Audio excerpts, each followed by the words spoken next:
Oh, he says hi. Okay, baby.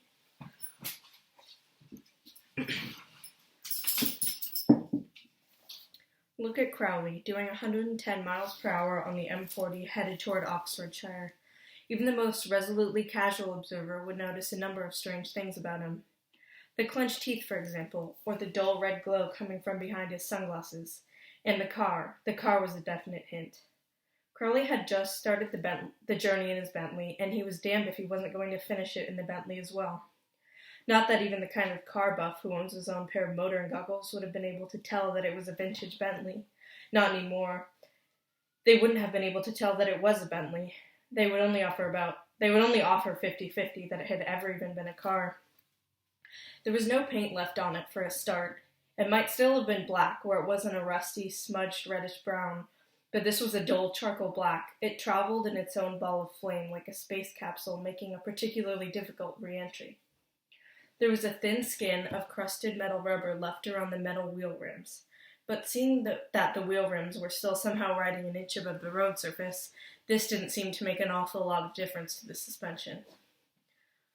It should have fallen apart miles back. It was the effort of holding it together that was causing Crowley to grit his teeth, and the biospatial feedback that was causing the bright red eyes. That and the effort of having to remember not to start breathing. He hadn't felt like this since the 14th century.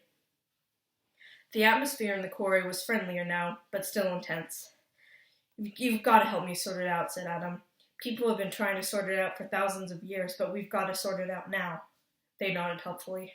"You see, the thing is," said Adam, "the thing is, it's like, well, you know Greasy Johnson." The them nodded. They all knew Greasy Johnson and the members of the other gang in Lower Tadfield. They were older and not very pleasant. Hardly a week went by without a skirmish. "Well," said Adam, "we always win, right?"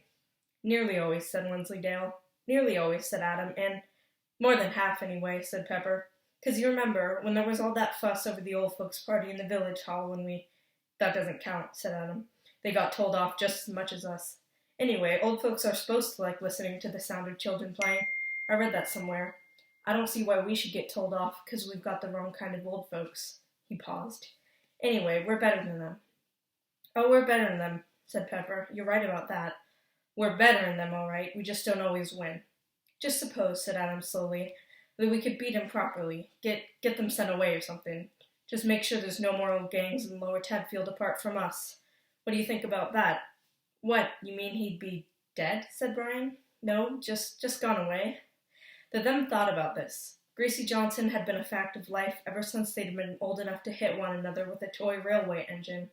They tried to get their minds around the concept of a world with a Johnson-shaped hole in it. Brian scratched his nose. "I reckon it'd be brilliant without Greasy Johnson," he said. "Remember what he did at my birthday party? And I got into trouble about it." "I don't know," said Pepper. "I mean, it wouldn't be so interesting without old Greasy Johnson and his gang, when you think about it. We've had a lot of fun with old Greasy Johnson and the Johnsonites. We'd probably have to find some other gang or something." "Seems to me," said Wensleydale, "that if you ask people in Lower Tadfield, they say they'd be better off without the Johnsonites or the them." Even Adam looked shocked at this. Wensleydale went on stoically. "The Old Folks Club would, and Picky, and—" "But we're the good ones," Brian began. He hesitated. "Well, all right," he said. "But I bet they'd think it'd be a jolly sight less interesting if we weren't all here." "Yes," said Wensleydale, "that's what I mean. People around here don't want us or the Johnsonites," he went on morosely. "The way they're always going on about us just riding our bikes or skateboarding on the pavements and making too much noises and stuff. It's like the man said in the history books, a plaque on both your houses." This met with silence. "One of those blue ones," said Brian eventually, saying Adam Young lived here, or something. Normally an opening like this could lead to 5 minutes rambling discussion with the them, when the them were in the mood, but Adam felt that this was not the time. "What you're all saying," he summed up, in his best chairman tones, "is that it wouldn't be any good at all if the Greasy Johnsonites beat the them or the other way around." "That's right," said Pepper, "because," she added, "if we beat them, we'd have to be our own deadly enemies. It'd be me and Adam against Brian and Wensley." She sat back. "Everyone needs a Greasy Johnson," she said. "Yeah," said Adam, "that's what I thought. It's no good anyone winning. That's what I thought." He stared at dog, or through dog. "Seems simple enough to me," said Wensleydale, sitting back. "I don't see why it's taken thousands of years to sort out." "That's because the people trying to sort it out were men," said Pepper meaningfully. "Don't see why you have to take sides," said Wensleydale. "Of course I have to take sides," said Pepper. Everyone has to take sides on something. Adam appeared to reach a decision. Yes, but I reckon you can make your own side. I think you'd better go and get your bikes, he said quietly. I think we'd better sort of go and talk to some people. Put, put, put, put, put, went Madame Tracy's motor scooter down Crouch End High Street.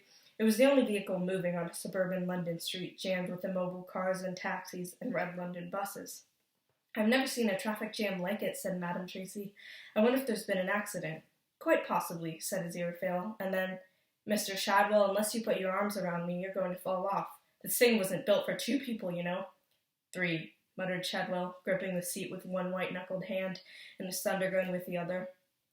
Mr. Shadwell, I won't tell you again. You'll have to stop then, so as I can adjust my weapon, sighed Shadwell.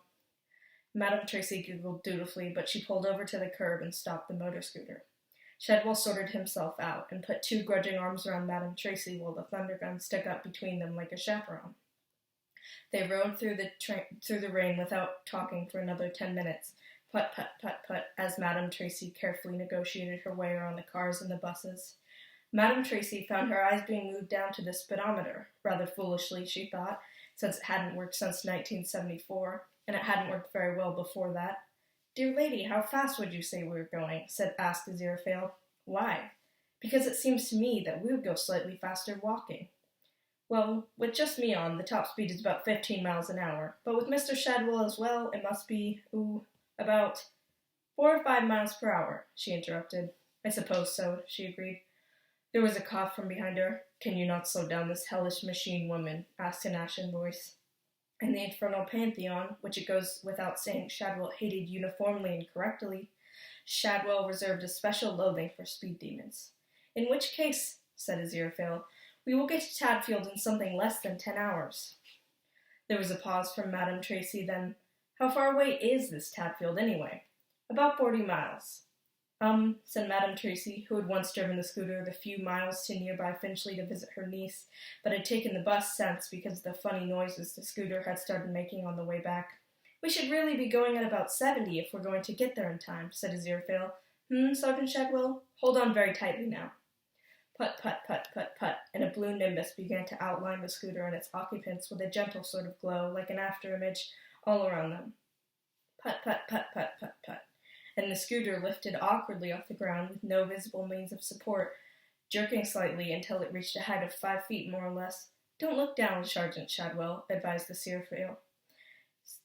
Said Shadwell, eyes screwed tightly shut, gray forehead beaded with sweat, not looking down and not looking anywhere. And off we go, then. In every big-budget science fiction movie, there's this moment when a spaceship as large as New York suddenly goes to light speed. A twanging noise like a wooden ruler being plucked over the edge of a desk, a dazzling refraction of light, and suddenly the stars have all been stretched out thin and it's gone. This was exactly like that, except that instead of a gleaming 12-mile-long spaceship, it was an off-white 20-year-old motor scooter, and you didn't have the special rainbow effects. And it probably wasn't going at more than 200 miles an hour. Instead of a pulsing whine sliding up the octaves, it just went put, put, put, put, broosh. But it was exactly like that anyway. Where the M25, now a screaming frozen circle, intersects with the M40 to Oxfordshire, police were clustered around in ever-increasing quantities. Since Crowley crossed the divide half an hour earlier, their number had doubled. On the M40 side, anyway. No one in London was getting out. In addition to the police, there were also approximately 200 others standing around and inspecting the M25 through binoculars. They included representatives from Her Majesty's Army, the Bomb Disposal Squad, M15, M16, the Special Branch, and the CIA. There was also a man selling hot dogs. Everybody was cold and wet, and puzzled and irritable, with the exception of one police officer who was cold, wet, puzzled, irritable, and exasperated. Look, I don't care if you believe me or not, he cited. All I'm telling you is what I saw. It was an old car, a Rolls or a Bentley, one of those flash vintage jobs, and it made it over the bridge. One of the senior army technicians interrupted. It can't have done. According to our instruments, the temperature above the M25 is somewhere in excess of 700 degrees centigrade. Or 140 degrees below, added his assistant. Or 140 degrees below, agreed the senior technician.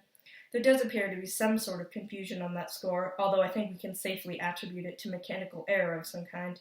Footnote. This was true. There wasn't a thermometer on Earth that could have been persuaded to register both 700 degrees Celsius and negative 140 degrees Celsius at the same time, which was the correct temperature. End footnote. But the fact remains that we can't even get a helicopter directly over the M25 without winding up with helicopter McNuggets. How on earth can you tell me that a vintage car drove over it unharmed? I didn't say it drove over it unharmed, corrected the policeman, who was thinking seriously about leaving the Metropolitan Police and going into business with his brother, who was resigning his job with the electricity board and was going to start breeding chickens. It burst into flames. It just kept on going. Do you seriously expect any of us to believe, began somebody, a high-pitched keening noise, haunting and strange, like 1,000 glass harmonicas being played in unison, all slightly off-key, like the sound of the molecules of the air itself wailing in pain. And whoosh! Over their heads it sailed, 40 feet in the air, engulfed in a deep blue nimbus which faded to red at the edges. A little white motor scooter, and riding it, a middle-aged woman in a pink helmet, and holding tightly to her, a short man in a Macintosh and a day-glow green crash helmet. The motor scooter was too far up for anyone to see that his eyes were tightly shut, but they were. The woman was screaming. What she was screaming was this: Geronimo. One of the advantages of the wasabi, as Newt was always keen to point out, was that when it was badly damaged, it was very hard to tell. Newt had to keep driving Dick Turpin onto the shoulder to avoid fallen branches. You've made me drop all the cards on the floor. The car thumped back onto the road. A small voice from somewhere under the glove compartment said, "Oil pressure alert." "I'll never be able to sort them out now," she moaned. "You don't have to," said Newt manically. "Just pick one, any one. It won't matter." "What do you mean?" "Well, if Agnes is right, and we're doing all this because she's predicted it, then any card picked right now has got to be relevant. That's logic." "It's nonsense." "Yeah? Look, you're even here because she predicted it. And have you thought about what we're going to say to the Colonel? If we get to see him, which of course we won't, if we're reasonable. Listen, I know these kinds of places. They have huge guards made out of teak guarding the gates. Anathema, and they have white helmets and real guns, you understand, which fire real bullets made of real lead, which can go right into you and bounce around and come out of the same hole before you can even say, 'Excuse me, we have reason to believe that World War III is due any moment, and they're going to do the show right here.' And then they have serious men in suits with bulging jackets who take you into a little room without windows and ask you questions. Like, are you now, or have you ever been, a member of a pinko subversive organization such as any British political party, and we're nearly there. Look, it's got gates and wire fences and everything, and probably the kind of dogs that eat people." "I think you're getting rather overexcited," said Anathema quietly, picking the last of the file cards up from the floor of her car. Overexcited? No, I'm getting very calmly worried that someone might shoot me. I'm sure Agnes would have mentioned it if we were going to be shot. She's very good at that sort of thing." She began absent-mindedly to shuffle the file cards. "You know," she said, carefully cutting the cards and rifling the two piles together, "I read somewhere that there's a sect that believes that computers are the tools of the devil. They say that Armageddon will come about because of the Antichrist being good with computers. Apparently it's mentioned somewhere in Revelations. I think I must have read about it in the newspaper recently. Daily Mail, letter from America, August the 3rd, said Newt, just after the story about the woman in Worms, Nebraska, who taught her duck to play the accordion." Said Anathema, spreading the cards face down on her lap. So computers are tools of the devil, thought Newt. He had no problem believing it. Computers had to be the tools of somebody, and all he knew for certain was that it definitely wasn't him. The car jerked to a halt. The airbase looked battered. Several large trees had fallen down near the entrance, and some men with a digger were trying to shift them. The guard on duty was watching them disinterestedly, but he half turned and looked coldly at the car. "All right," said Newt. "Pick a card." 3001. Behind the eagle's nest, a great ash half fell in. "Is that all?" "Yes, we always thought it had something to do with the Russian Revolution. Keep going along this road and turn left." The turning led to a narrow lane with the base's perimeter fence on the left-hand side. "Now pull in here. There's often cars here, and no one takes any notice," said Anathema. "What is this place?" "It's the locals' lovers' lane." "Is that why it appears to be paved with rubber?" They walked along the hedge-shaded lane for 100 yards until they reached the ash tree. Agnes had been right. It was quite great. It had fallen right across the fence. The guard was sitting on it, smoking a cigarette. He was black. Newt always felt guilty in the presence of black Americans in case they blamed him for 200 years of slave trading. The man stood up when they approached and then sagged into an easier stance. "Oh, hi, Anathema," he said. "Hi, George. Terrible storm, wasn't it?" "Sure was." They walked on. He watched them out of sight. "You know him," said Newt, with forced nonchalance. "Oh, sure. Sometimes a few of them come down to the pub. Pleasant enough in a well-scrubbed way." "Would he shoot us if we just walked in?" said Newt. "He might well point a gun at us in a menacing way," Anathema conceded. "That's good enough for me. What do you suggest we do, then?" "Well, Agnes must have known something, so I suppose we just wait. It's not too bad now the wind's gone down." "Oh," Newt looked at the clouds piling up on the horizon. "Good old Agnes," he said. Adam pedaled slowly along the road, dog running along behind him and occasionally trying to bite his back tire out of sheer excitement. There was a clacking noise, and Pepper swung out of her drive. You could always tell Pepper's bike. She thought it was improved by a piece of cardboard cunningly held against the wheel by a clothes peg. Katz had learned to take evasive action when she was 2 streets away. "I reckon we can cut along Drover's Lane and then up through Roundhead Woods," said Pepper. "It's all muddy," said Adam. "That's right," said Pepper nervously. "It gets all muddy up there. Way to go along by the chalk pit. It's always dry because of the chalk, and then up by the sewage farm." Brian and Wensleydale pulled in behind them. Wensleydale's bicycle was black and shiny and sensible. Brian's might have been white once, but its color was lost beneath a thick layer of mud. "Stupid calling it a military base," said Pepper. "I went up there when they had that open day, and they had no guns or missiles or anything, just knobs and dials and brass bands playing." "Yes," said Adam. "Not much military about knobs and dials," said Pepper. "I don't know, really," said Adam. "It's amazing what you can do with knobs and dials." "I got a kit for Christmas," Wensleydale volunteered. "All electric bits. There were a few knobs and dials in it. You could make a radio or a thing that goes beep."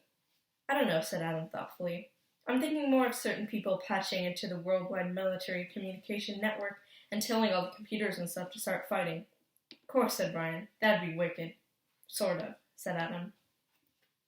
"It is a high and lonely destiny to be chairman of the Lower Tadfields Residents Association." R.P. Tyler, short, well-fed, satisfied, stomped down a country lane, accompanied by his wife's miniature poodle, Shutsy. R.P. Tyler knew the difference between the right and wrong. There were no moral grays of any kind in his life. He was not, however, satisfied simply with being vouchsafed the difference between right and wrong. He felt it was his bounden duty to tell the world. Not for R.P. Tyler the soapbox, the polemic verse, the broadsheet. R.P. Tyler's chosen forum was the letter column of the Tadfield Advertiser. If a neighbor's tree was inconsiderate enough to shed leaves into R.P. Tyler's garden, R.P. Tyler would first carefully sweep them all up, place them in boxes, and leave the boxes outside his neighbor's front door with a stern note. Then he would write a letter to the Tadfield Advertiser. If he sighted teenagers sitting on the village green, their portable cassette players playing, and they were enjoying themselves, he would take it upon himself to point out to them the error of their ways. And after he'd fled their jeering, he would write to the Tadfield Advertiser on the decline of morality and the youth of today. Since his retirement last year, the letters had increased to the point where not even the Tadfield Advertiser was able to print all of them. Indeed, the letter R.P. Tyler had completed before setting out on his evening walk had begun. "Sirs, I note with distress that the newspapers of today no longer feel obligated to their public. We, the people who pay your wages." He surveyed the fallen branches that littered the narrow country road. "I don't suppose," he pondered, "they think of the cleaning up bill when they send us these storms. Parish council has to foot the bill to clean it all up. And we, the taxpayers, pay their wages." The "they" in this thought were the weather forecasters on Radio 4, footnote. He did not have a television, or, as his wife put it, Ronald wouldn't have one of those things in the house, would you, Ronald? And he always agreed, although secretly he would have liked to have seen some of the smut and filth and violence that the National Viewers and Listeners Association complained of, not because he wanted to see it, of course, just because he wanted to know what other people should be protected from, and footnote, whom R.P. Tyler blamed for the weather. Shutsy stopped by a roadside beech tree to cock its leg. R.P. Tyler looked away embarrassed. It might be that the sole purpose of this evening constitutional was to allow the dog to relieve itself, but he was dashed if he'd admit that to himself. He stared up at the storm clouds. They were banked up high in towering piles of smudged gray and black. It wasn't just the flickering tongues of lightning that forked through them like the opening sequence of a Frankenstein movie. It was the way they stopped when they reached the borders of Lower Tadfield, and in their center was was a circular patch of daylight, but the light had a stretched yellow quality to it, like a forced smile. It was so quiet. There was a low roaring. Down the narrow lane came 4 motorbikes. They shot past him and turned the corner, disturbing a cock pheasant who whirred around the lane in a nervous arc of russet and green. "Vandals," called R.P. Tyler after them. The countryside wasn't made for people like them. It was made for people like him. He jerked Schutzy's head, and they marched along the road. 5 minutes later, he turned the corner to find 3 of the motorcyclists standing around a fallen signpost, a victim of the storm. The 4th, a tall man with a mirrored visor, remained on his bike. R.P. Tyler observed the situation and leaped effortlessly to a conclusion. These vandals, he had of course been right, had come to the countryside in order to desecrate the war memorial and to overturn signposts. He was about to advance on them sternly, when it came to him that he was outnumbered 4-1, and that they were taller than he was, and that they were undoubtedly violent psychopaths. No one but a violent psychopath rode motorbikes in R.P. Tyler's world, so he raised his chin and began to strut past them without apparently noticing they were there. Footnote. Although as a member, Reed founder, of his local neighborhood watch scheme, he did attempt to memorize the motorbike's light number plates. All the while composing in his head, all the while composing in his head a letter, "Sirs, this evening I noted with distress a large number of hooligans on bicycles infesting our fair village. Why, oh why, does the government do nothing about this plague of—" "Hi," said one of the motorcyclists, raising his visor to reveal a thin face and a trim black beard. "We're kind of lost." "Ah," said R.P. Taylor, disapprovingly. "The signpost must have blew down," said the motorcyclist. "Yes, I suppose it must," agreed R.P. Taylor. He noticed with surprise that he was getting hungry. "Yeah, well, we're heading for Lower Tadfield." An officious eyebrow raised. "You're Americans. With the Air Force Base, I suppose."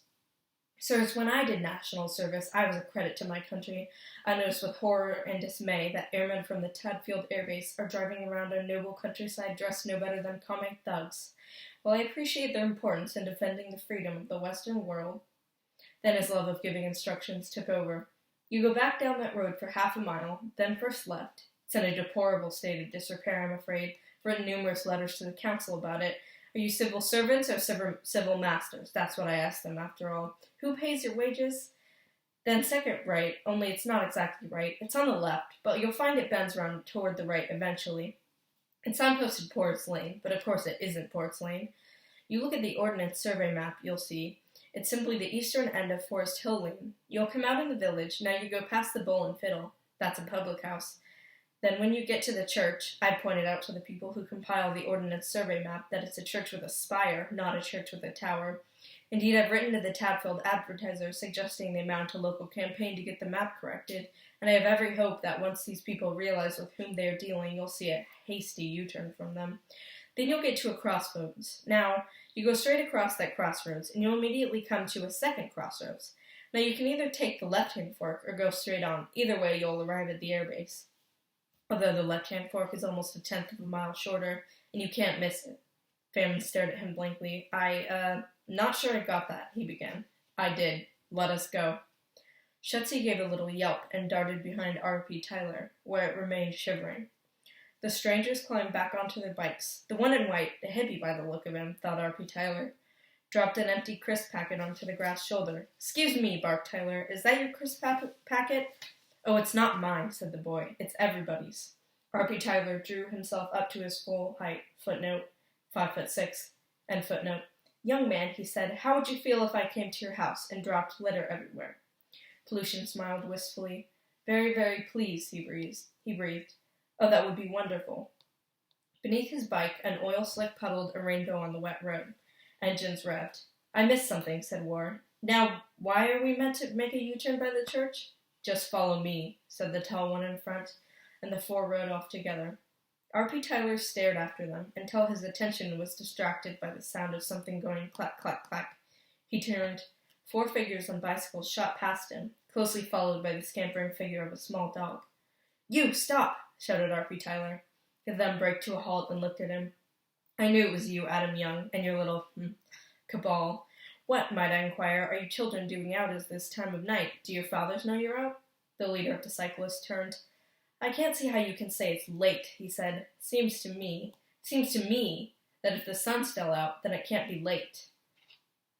It's past your bedtime anyway, R.P. Tyler informed them. And don't stick out your tongue at me, young lady. This was to Pepper. Or I will be writing a letter to your mother informing her of the lamentable and unladylike state of her offspring's manners. Well, excuse us, said Adam, aggrieved. Pepper was just looking at you. I don't know there was any law against looking. There was a commotion on the grass. Schutzy, who was a particularly refined toy French poodle, of the kind only possessed by people who were never able to fit children into their household budgets, was being menaced by Dog. Master Young, ordered R.P. Tyler, please get your mutt away from my shootsy. Tyler did not trust Dog. When he had first met the dog 3 days ago, it had snarled at him and glowed its eyes red. This had impelled Tyler to begin a letter pointing out that Dog was undoubtedly rabid, certainly a danger to the community, and should be put down for the general good until his wife had reminded him that glowing eyes weren't a symptom of rabies, or, for that matter, anything seen outside of the kind of film that neither of the Tylers would be caught dead at, but they knew they needed to know about. Thank you very much. Adam looked astounded. Dog's not a mutt. Dog's a remarkable dog. He's clever. Dog, you get off Mr. Tyler's horrible old poodle. Dog ignored him. He'd got a lot of dog catching up still to do. Dog, said Adam ominously. His dog slunk back to his master's bicycle. I don't believe you've answered my question. Where are you four off to? To the airbase, said Brian. If that's all right with you, said Adam, with what he hoped was bitter and scathing sarcasm. I mean, we wouldn't want to go there if it wasn't all right with you. You cheeky little monkey, said R.P. Tyler. When I see your father, Adam Young, I will inform him in no uncertain terms that. But the them were already pedaling off down the road in the direction of the Lower Tadfield Air Base, traveling by the them's route, which was shorter and simpler and more scenic than the route suggested by Mr. Tyler.